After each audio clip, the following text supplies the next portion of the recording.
These are my top recommendations for how to open up digestion for when you're feeling heavy, sluggish, and maybe even a little bit gassy or bloated. Now, this is video number 2 in my indigestion series. Video number 1 went over gas production, as in belching and flatulence, and what you can do to prevent that. And in that video, we talked about how gas gets produced when the body gets a food. It can't metabolize it through its own digestive enzymes, and so then it calls on microbes. The microbes eat that food, and after they eat that food, they produce gas. That gas gets released and it comes up through either a burp or it goes out the other end. So technically, what does that really mean in a more simplistic way? That means that if you have gas being produced, that means that the body is telling you, hey, the foods that you're eating, I'm not digesting very well and I need a little bit of help. And so you can help your digestive system by doing these two things. You can make the foods that you're eating a little bit easier to digest, and you can also open up the pathways in your body so that digestion is easier. So make the foods more digestible, ramp up your body's internal ability to digest more. These two techniques combined together can help your body metabolize the foods that you're eating so that when you're eating, you don't have adverse side effects from the meals and you're not getting gas, you're not getting belching, you're not getting bloating, you're not getting pain, you're not getting gas out the other end. So how can you make the foods that you're eating more digestible? What you can do is you can start having more softer foods, or having foods that are broken up a little bit more before you eat them. As in having like a really warm stew with meat that falls apart. You want to be able to have a meal that has the least amount of chewing necessary, so that when you swallow that food, the body doesn't have to continue breaking it down.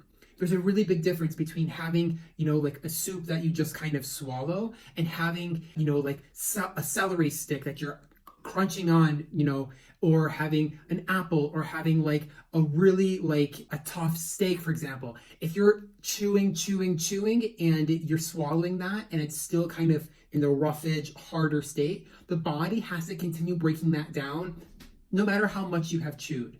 And so keeping that in mind, as you swallow, know that the amount that you have chewed and processed that food, the body still has to do the rest of the work so that it can be excreted when it's done absorbing all of its protein, fats, carbs, vitamins, and minerals, and water, and then it goes out the back end. If I eat a meal of celery sticks, apples, and tough steak, my body's gonna have a hard time breaking all of that down as compared to having those same exact ingredients, maybe not an apple, in a stew where it's been cooked for hours and it's soft and it falls apart. You eat it and then it just passes through gently and easily. This is what I'm talking about specifically when I'm saying that you should be eating foods that are easier for the body to digest.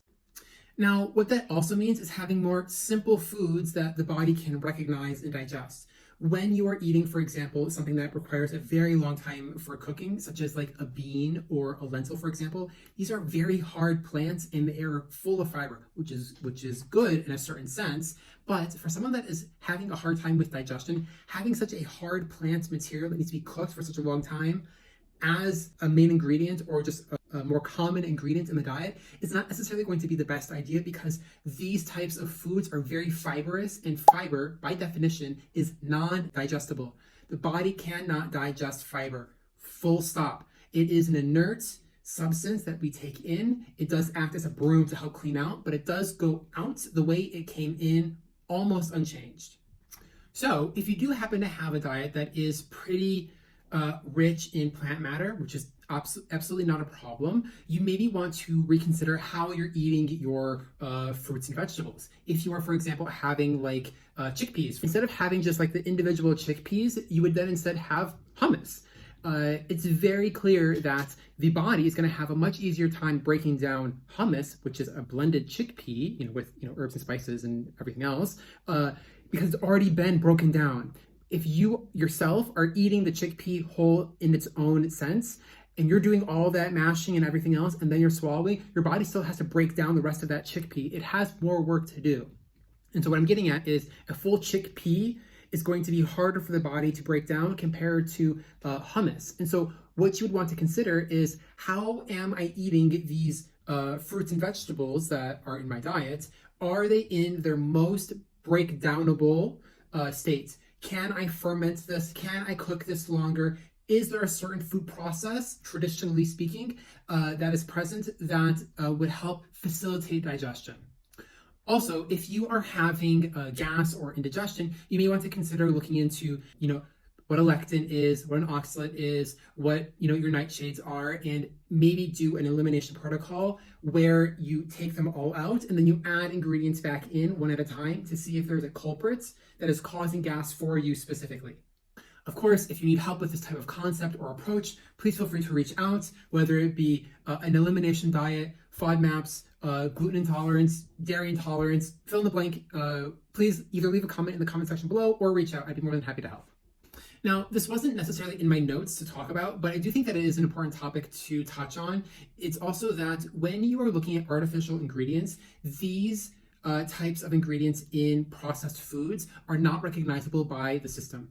The digestive system knows and understands what edible plants are, meats, dairy, water, these types of easy concepts. Your body should understand the foods that are going into it. When the body is met with, a food colorant, an artificially made thickener, or like a gum, or like a preservative, or something different that it did not grow up having or wouldn't evolutionarily recognize, the body does need to make an adjustment because, we are very good at surviving. You can have these types of artificial ingredients, but the body will take time to adjust. And if there is too much of these artificial products in the body, you will have side effects. And it is always better to lean on the side of having more natural foods. This goes back into my quote unquote motto, which is eat as if you live on the farm, meaning if your body should be able to recognize and understand the types of foods that are going in. If you have something that's coming from a lab going into your body is going to have a harder time identifying it and knowing what to do with it. When it doesn't know what to do with it, the body says, I don't know, and you're going to get random symptoms that happen. Now, I do want to touch on fermentation just real quick. I know that I am a big fan of it because this is my profession and it may be a little bit more foreign to others, but fermentation. So here I have some lacto-fermented fennel, and as you can tell, my water line is up here with brine, and what you are seeing is that there are no bubbles in here, as in the bacteria that is present in here have eaten all of the carbohydrates, fiber that would create gas in a person, and they have already metabolized it. That is why when you do this in the very beginning and you release the latch and you have all these bubbles come, those bubbles are bubbles that will not be made in the digestive system, and that is something that is important to keep in mind if you are someone that struggles with gas. Now, fermented foods, along with other probiotics, will naturally make the bacteria in here are going to naturally make enzymes such as proteases, so protein breaking down, meaning the bacteria in here are going to help you break down the protein, the meats, in your diet. And this is often consistent with traditional food practices. When you're in like Asia, for example, you'll have a meat dish and aside you will have a pickled vegetable or a fermented vegetable, and that is for a reason. You're going to have the meat, which provides the protein, but then you're going to have the vegetable, which has been fermented, which is going to then have proteases inside that help break down that meat protein to make digestion as easy as possible. Now, these are one of many instances where you have traditional meal techniques helping making digestion as easy as possible. Now, another example, as an American living in France, this is one of my favorite ones and one of the most common ones in my own personal kitchen, is the use of condiments when you are having your meals. And so here, I have mustard, and you would put mustard on top of, like pork, for example. That is a very common combination here in France, but the use of condiments traditionally was used to help digest the main meat section of the meal. Now, moving on, let's talk about acidic foods and how they help improve digestion. In this topic, I'm going to mainly talk about vinegar, but this can also be applied to other instances such as like lemon juice, for example. So acidic foods are one of the very few foods in my experience that have the ability to assist in digestion of proteins, fats, and carbohydrates. So vinegar and other acidic foods, when taken in, usually before a meal, but it can be at the same time as a meal, when they go into the stomach, vinegar and other acidic foods, they're going to stimulate both pepsin, which helps break down protein, meats, and dairy and other sources of protein, and it helps stimulate gastric acid production.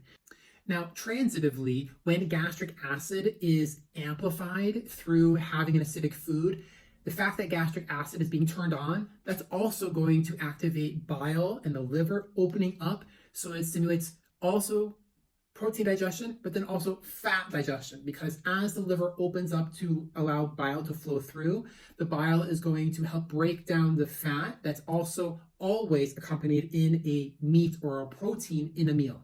When you have a meat, it's always going to have protein that you're mainly consuming, but there's always going to be fat that's going in and out.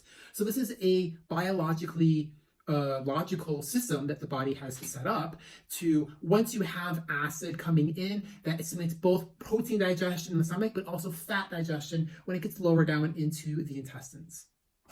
Now, in a more secondary sense, acidic foods also help with lipases, which are going to also help with your lipid digesting lipase, lipid digesting, fat digesting. That's what a lipid is. A lipid is a fat.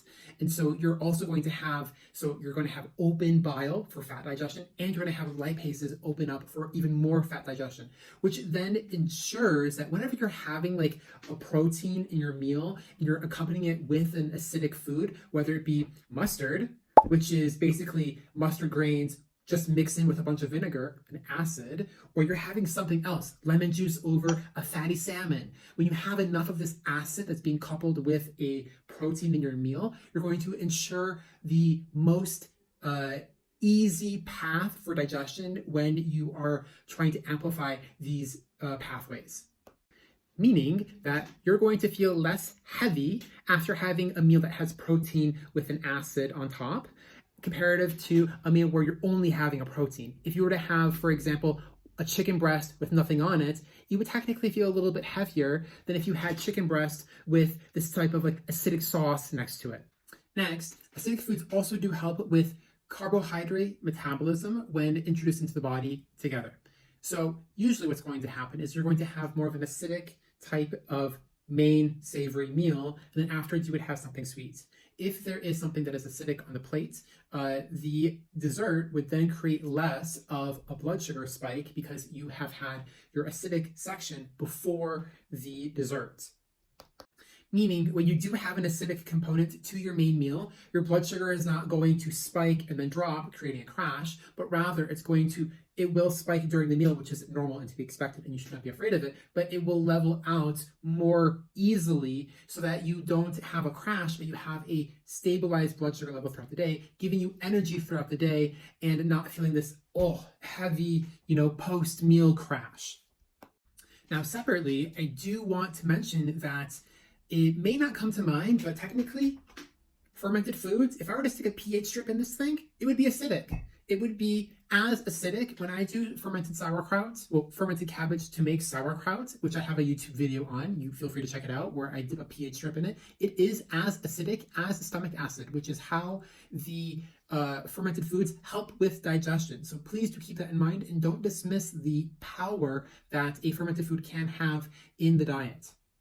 Now also stronger flavors such as ginger, such as spicy foods. These foods are also going to help open up digestion, especially bioflow mainly. Every single herb and spice is going to have their own specific ability and their own specific superpower, I'll call it. But this also goes into bitter greens, such as radicchio or arugula, so salad greens. And then, so of course, mustard is going to have its own properties, and you're going to get this wider variety. So I highly encourage opening up to more of intense flavors that can help with these digestive enzyme pathways. So bringing this all the way back around, incorporating easy to digest foods into the diet, which are softer, will make it easier for the system to properly process and metabolize everything so that it goes in one end and out the other as smoothly as possible, but then incorporating other foods that help stimulate digestion, such as having acidic foods that we talked about, having fermented foods, or having like more ginger, or even the herbs and spices that I talked about in my previous video. These are the two techniques that I highly recommend for making digestion as easy as possible. And we're going to go over the bitters section a little bit more in greater detail.